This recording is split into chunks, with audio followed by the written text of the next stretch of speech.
You're scrolling your phone when the notification hits. Breaking. Prosecutors release full video of Karmelo Anthony stabbing. And just like that, everything changes. Within minutes, the footage floods every platform. News anchors interrupt live broadcasts. TikTok and X go into overdrive. The thumbnail alone, a grainy shot of Karmelo standing over Austin, is enough to make people pause. You click play. The hallway is chaotic. Students rushing, voices rising. But then the angle shifts, and there he is, Karmelo, walking with purpose. Austin comes into frame seconds later. There's no warning, no scuffle. Karmelo reaches into his jacket. One swift movement. Austin falls. No self-defense, no hesitation, just silence after the act. The room in the video? It's the same hallway every student walked through 100 times. And now it's frozen in time. A crime scene replayed frame by frame for the entire world. Within the hour, public opinion turns brutal. Comment sections erupt. There's no talking your way out of this. This is murder, not a mistake. Case closed. Even former supporters of Karmelo go quiet. A few delete tweets, others issue apologies. One BLM chapter releases a brief statement. We advocate for justice, but we do not shield violence. The Metcalf family's lawyer speaks next, flanked by reporters. This is what we've been saying since day one. He came to that school with intent. The video proves it. And now, the trial doesn't feel like a debate anymore. It feels like a countdown. Because with the footage now public, there's no room for interpretation, only consequences. But the video raises a deeper, darker question for the public watching it unfold. When someone's guilt is this undeniable, what kind of justice do we demand? And are we ready to live with the answer? You wake up the next morning and it's everywhere. The video has now been replayed over 60 million times in less than 12 hours. Not just on the news, but in reaction videos, podcasts, live streams. Celebrities are weighing in. Lawyers are breaking it down frame by frame. Even teachers are being asked by their students if they've seen the stabbing clip. But inside the courtroom, that video is no longer just evidence. It's the entire narrative. The prosecution doesn't waste a second. They re-enter the footage as Exhibit A with a new statement to the judge. This proves premeditation. It also proves Karmelo acted with full awareness of the harm he was about to cause. The defense, scrambling, objects. They claim the clip is being taken out of context, that no one is showing the moments leading up to it where Karmelo was allegedly being threatened, pushed to the edge. But the judge cuts them off. We'll address context at trial. For now, the evidence stands. Reporters outside the courthouse can barely keep up. One writes, "There's no walking this back. This footage is going to haunt this case from now until the verdict." And while Karmelo's legal team rushes to reframe their argument, something else begins to happen. Former supporters start defecting publicly. Influencers who once posted free Karmelo stories now post silent black screens. One removes all Karmelo-related content from their page. Another writes, "I was wrong. That boy didn't deserve what happened." It's not just opinion anymore. It's shift. It's collapse. But even in the silence, one core dilemma rises to the surface. When the whole world sees what happened, is it still a trial, or just a sentence waiting to be read? You're sitting in this gallery again, and this time the tension feels different. Not tense with uncertainty, but with inevitability, like everyone's just waiting for a verdict that hasn't been spoken yet. The courtroom is full. Families, journalists, former classmates, even a few quiet protesters who showed up with "Justice for All Kids" signs, only to lower them halfway through the footage being played on the courtroom screen. The moment it replays, that quick, brutal movement, nobody makes a sound. One juror shifts uncomfortably, another stares down at the table.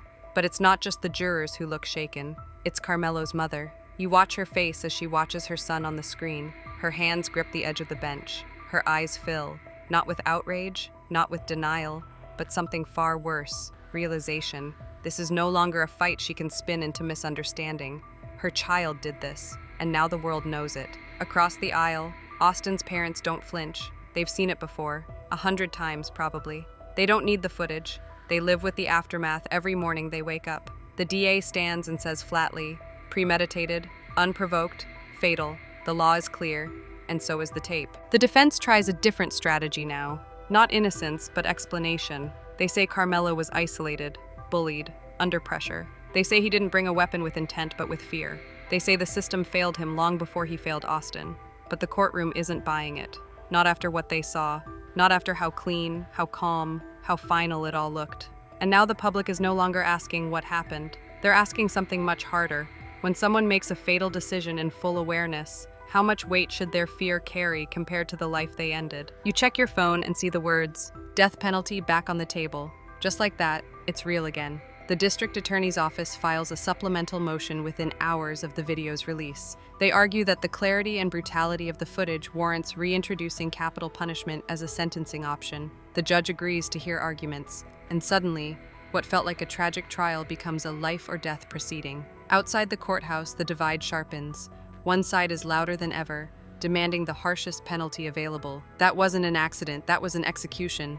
The other side retreats inward, unsure how to defend what the world has now seen. A few voices still hold the line. He's a kid, the system failed him first. But even among them, the conviction has cracked. The Metcalf family issues a rare joint statement. Austin's father writes, "We didn't want to pursue death, we wanted peace, but peace can't come without truth, and the truth is now undeniable." Meanwhile, Karmelo's legal team starts to shift tone, less defiant, more desperate. They hold a press conference. One attorney says, "What you saw was a moment, not a person's entire life. Don't let a clip dictate a death." But no one's really listening, because the footage didn't just tell a story, it burned it into people's memory. It gave every bystander, every commenter, every juror the thing that usually doesn't exist in these cases: certainty. And that's the new danger, because in the justice system, there's a reason trials exist. There's a reason context matters. But when emotion overrides evidence, when video replaces nuance, can you ever truly get a fair fight? Or does public clarity become a shortcut to final punishment? You're walking past a TV store downtown when you notice. Every screen is playing the same clip. Muted footage, courtroom logo, the freeze frame of Karmelo raising his hand just before the stabbing. It's being looped on national news, social media, even commentary shows debating justice reform. And suddenly it hits you. This case isn't local anymore. It's not even just legal, it's cultural. One anchor calls it the most definitive juvenile violence case of the decade. Another compares it to Columbine. And just like that, Karmelo's name is no longer a name. It's a reference point, a symbol, a cautionary tale. At school boards across the state, parents demand zero-tolerance policies. Kids who carry knives should never step foot in a classroom again. Principals scramble to tighten security, metal detectors, random checks. But not everyone agrees. A former teacher goes viral for posting, "You can't discipline trauma out of children.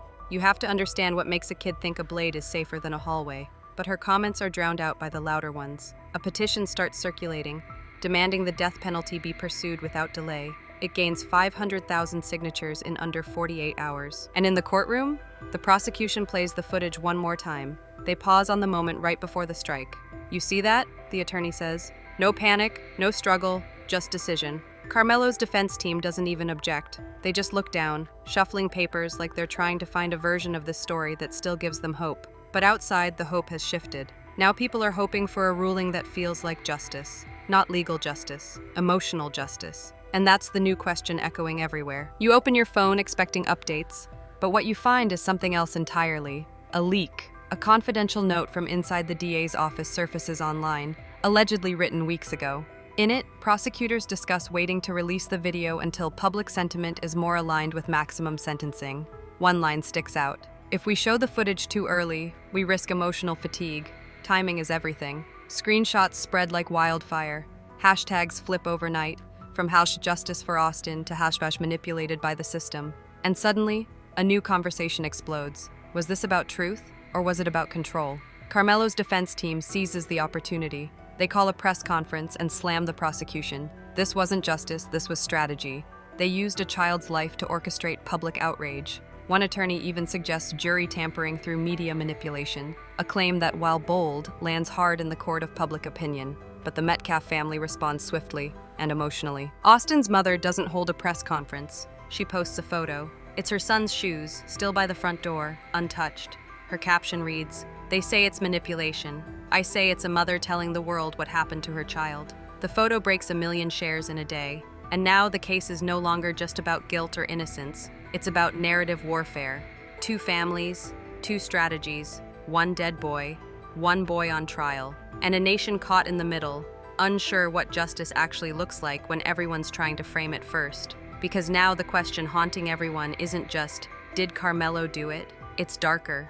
Did the justice system wait until it hurt the most, just to make sure the pain couldn't be ignored? You're outside the courthouse again, but this time it's different. There are no chants, no shouting, just people standing still, watching the giant screen across the street as the verdict is read. Karmelo Anthony, guilty. But that's not the moment that breaks people. It's what comes after.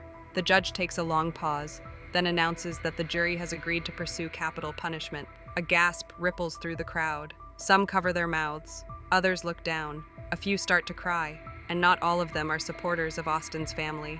Inside, Karmelo doesn't move. No outburst, no tears, just stillness. The same stillness he had in the footage. But this time, it doesn't feel like numbness. It feels like surrender. The Metcalf family embraces. Austin's mother whispers something in her husband's ear. They don't celebrate. They don't smile. It's like the moment gave them something, but didn't bring anything back. Outside, the world splits again. Half the headlines read, "Justice served." The others, "We just executed a teenager." In spirit, if not yet in sentence. Protesters return that night, not to support Karmelo, not to vilify the Metcalfs, but to protest a system they now see as broken on all sides. One sign simply reads, "A knife killed a boy, a system killed another." The DA holds a press conference. "We followed the law, we honored the victim." But even as he speaks, reporters begin pressing, not about guilt, but about methods, about leaks, about timing, about intent. And quietly, a third narrative begins to form, one that doesn't ask who was right, but whether anyone ever had a chance to be. Because when the system plays God, even with evidence, even with emotion, who's left to decide what justice really looks like after both sons are already gone?